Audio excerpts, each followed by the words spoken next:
Aurora, Mlbb, and Nipflash looking for that first victory in their standings, of course, getting to that 1-1. And the team that loses this, you know, we already know what's at stake for the teams that will be facing that 0-2 record after today is concluded. And with both lineups, you know, we heard some of the strengths for both these teams. And honestly, for a lot of the fans out there that have watched Aurora Mlbb, they were probably pretty shocked at how things kind of resulted in yesterday. But before we talk more about it, again, I want to remind everyone the M6 pass is now available. Oh, hold on. It looks like, okay, they were making a play there. Just go. Grab that M6 pass while you guys can. Again, you can hit level 75 for free by completing all the tasks, and there's a whole lot for you guys to go ahead and grab. Of course, the battle emotes for Claude and Baksha, and the special skin, the Dauntless Shield for Baksha as well. Now, going back to the game here, there was a flicker burned, you know, and a Purify that was taken out of it from Yue. So that's going to set things up already early on, and this is the rotations we expect here on from both the teams. But really, let's talk about Nipflash's lineup. Is this actually good to go against what Aurora Mlbb is trying to do? Play around the divine judgment that Renegade will eventually have? I mean, it's going to boil down a lot, especially to JPL and Diablo, to provide a lot of vision for Nipflash so they can play around, work around the threat of the divine judgment, as you mentioned. So, Nipflash, we really need to see JPL, one of the veterans, to be active as possible, to roam around the map and get those crucial takes like this. Hades goes in to get the first blood onto Yue, but Renegade and Demon Kite just trying to go for Hades. 2 kills picked up there by Nipflash, setting themselves up perfectly for an uncontested turtle take. Yeah, uncontested. Edwards just going to be forced out there. Renegade too, just chased away from JPL, man. Even when that Hades will get the turtle, so Nipflash comes out getting a lot early on in the game, under the 3-minute mark. And that's going to be crucial here. Renegade has to deal with JPL, so again, Purify burned. But real manipulation onto Yue, one more hit.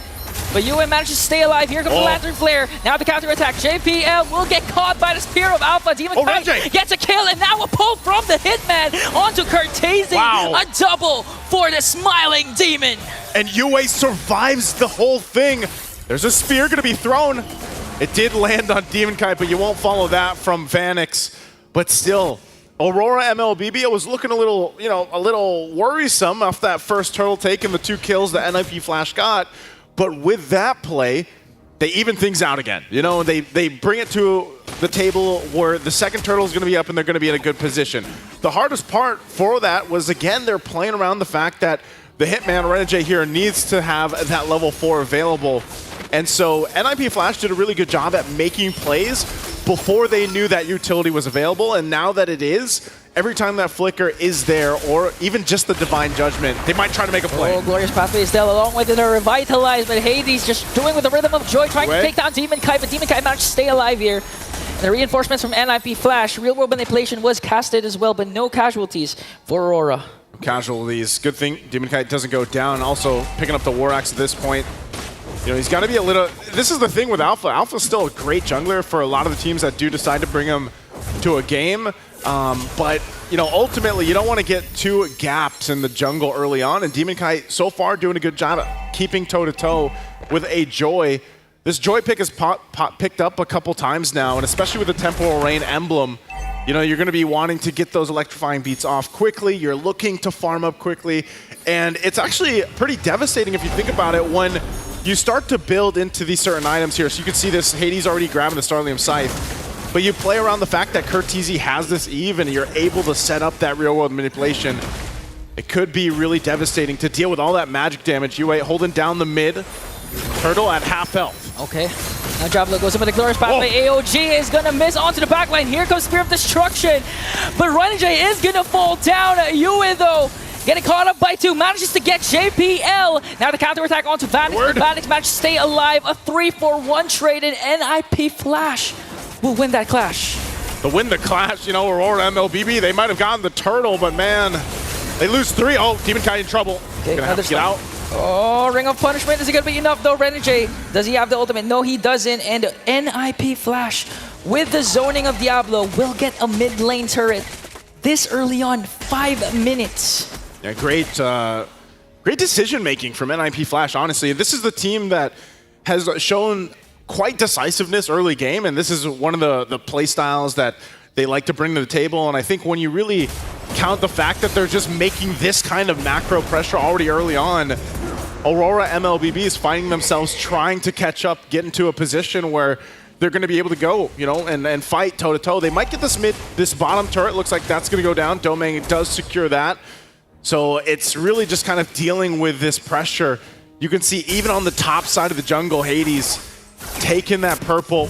Team Kai won't have that now, and still, you know, playing around the fact that Vanix has just been able to do his thing, farm up. Conceal's going to be used, but there's no one to catch from this, so Aurora will continue to look for what they can. They're almost forced to in a position where now they kind of got to stay clumped up. You know, they kind of got to stay together. They can't get caught out. There just seems to be too much pressure from the lineup that Nipflash, whether that's a kick, you know, from JPL, whether it's getting cut off from that glorious pathway from Diablo, playing around the fact that you have to get through those obstacles is what's making it difficult for Aurora Mlbb because, again, you just got to play off a Divine Judgment for the most part and let Beatrix for Domain here to farm up and get the items he needs. Yeah, just really play to their lineup strength, which is the pickoffs. Ideally, at this point, you don't want to go for those clashes because, again, there's just a lot of kit coming in from Nipflash. They have the Glorious Pathway, Real World Manipulation. JPL has a conceal. Here comes the Glorious Pathway, but again, caught up by the Lantern Flare. A good kick from JPL, forcing out Yue, Crimson Peak, and here comes the AOG coming in from Edward. But they get Renegade, Yue, Doming, 4 members of Aurora are gonna make it 5-0 wipeout for Nipflash. And in a flash, the wipeout Aurora Mlbb. Without any contest in that fight, they just dismantled them, all 5. And they'll continue down the mid, getting the tier 2 at this point. You know, Nipflash, I didn't think this lineup was going to be this devastating early on, but man, looking at the replay here, look at this crash down. Great setup, great kick from JPL. But then, even in that RWM, look at this, the Avatar of the Guardian right on the mark. How do you fight against that? Everybody just lined up in that choke point. You don't have any space to move. You're slowed down and dealt with, and you're taunted with the Unbreakable. I'm not quite sure, but I think what happened was Doming, the Cyclone Eye got activated, and when the Real World Manipulation was casted by Curtizi, he got caught off because of the Cyclone Eye. I have to look at it later again, but Nipflash, 6.8k gold lead. 3 turtles all secure. No, 2 turtles have been secured by Nipflash, and now they're just doing the cleanup here, all the outer turrets, trying to get ahead against Aurora Mlbb, and in 40 seconds, this can go down bad for Aurora if Nipflash secures a Lord. It's worrisome because just like we saw from this, you don't want to fight here if you're Aurora Mlbb. You don't want to fight in these choke points of the jungle, whether it's your side or the opposite side, because of that situation that we just saw, you know, that crash down in the box. Look at this, 831. The Marksman Trinity achieved. Vanix has just been farming out of his mind. Yeah, and apart from the Marksman Trinity, look at the level gap of the 2 junglers. Hades level 14 deep. That's a 4-level gap. Even before 9 minutes, that's how dominant the start of Nipflash is. This is despite the fact that Aurora was able to answer the first 2 kills of Nipflash with 2 kills of their own, specifically 2 Demon Kite. So far, Nipflash, their decision, their decisiveness is really paying off because they're not thinking twice. If JPL wants to go, if Diablo wants to cast the Glorious Pathway, there's always a follow-up, and I have yet to see Diablo casting that Glorious Pathway defensively. I don't think they are going to do that at all anytime soon with the lead that they have.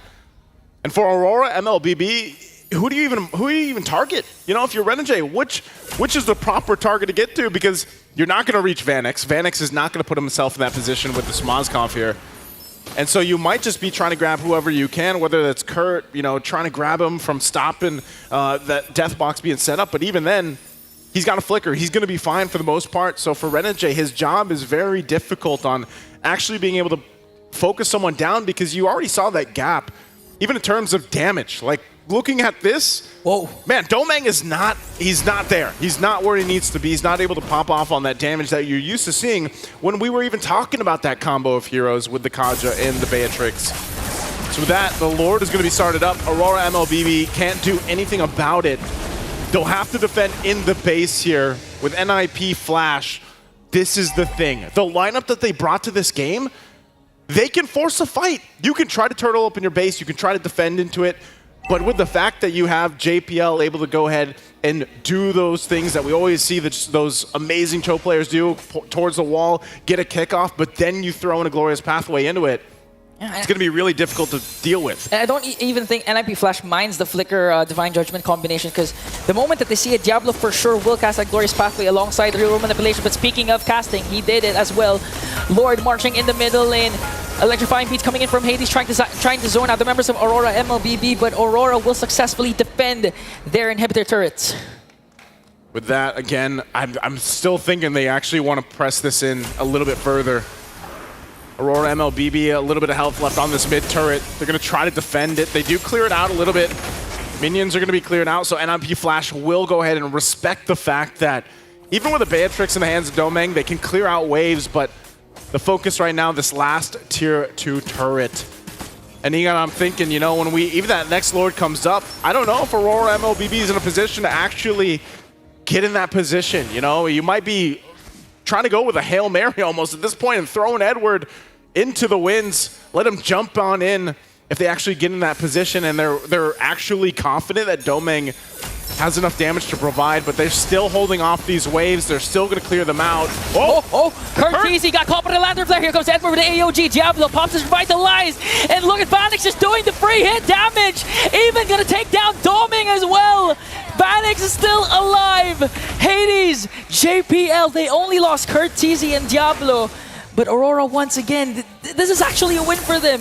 Because they were able to defend once again their inhibitors. They were able to take down at least Kurt Teasy and Diablo. They did lose Domeng, but that was Nipflash's sign of just going to dive in, try to get an inhibitor turret before committing to this next Lord. It's almost like, you know, guys, we're 8,000 gold ahead. We should be able to get a base turret.